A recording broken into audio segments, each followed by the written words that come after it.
He wore silk like a goddess, painted his eyes with crushed gemstones, married a priest, called himself a god, and every night he spoke to the moon.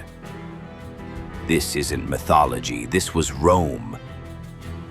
This is the story of Elagabalus, the boy emperor who crowned himself divine and married the moon. Welcome to Ancestorm, where the dead don't whisper, they watch. In 218 AD, Rome was torn by chaos. A 14-year-old Syrian boy named Varius Avitus Bassianus, a distant relative of Emperor Caracalla, was suddenly declared Caesar. But this boy wasn't just royalty. He was also the high priest of Elagabal, the sun god of Emesa. His people renamed him Elagabalus, and Rome would never be the same. He didn't just rule, he performed rituals in golden robes, danced in public temples, and made sacrifices beneath the moonlight. In a temple draped with stars and smoke, Elagabalus declared he would marry the moon goddess.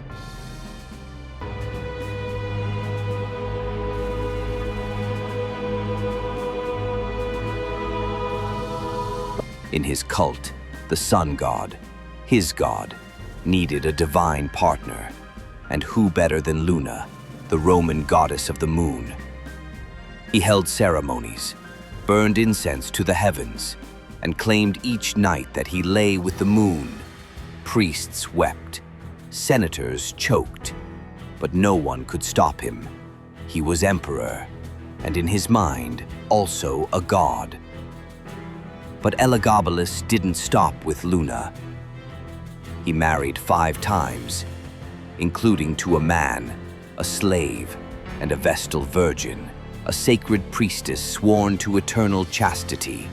He declared he was both man and woman, wore makeup, wigs, and asked to be called Lady by his guards. He once offered a fortune to any surgeon who could turn him into a woman. Was he mad? Or was he trying to break the very walls of Rome's morality? Rome watched in horror. The emperor hosted nude banquets, public orgies, and sacrificed animals in front of senators. He replaced Jupiter with his own god. He built a black meteorite shrine. He forced Rome to bow to the sun and forget the gods of their fathers.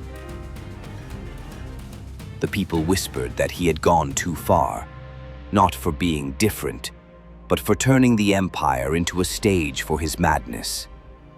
At age 18, Elagabalus had ruled for 4 years. His own grandmother betrayed him. The Praetorian Guard, Rome's elite soldiers, were ordered to kill him. He was dragged through the streets, beheaded, and his body was dumped in the Tiber River. Rome erased his name from statues and scrolls, but legends remained.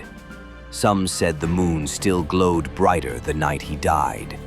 Some said his spirit still danced temples with the smell of myrrh and blood. And some say Elagabalus wasn't mad. He was just born far too early, in the ruins of history. The strangest are always the first to be forgotten.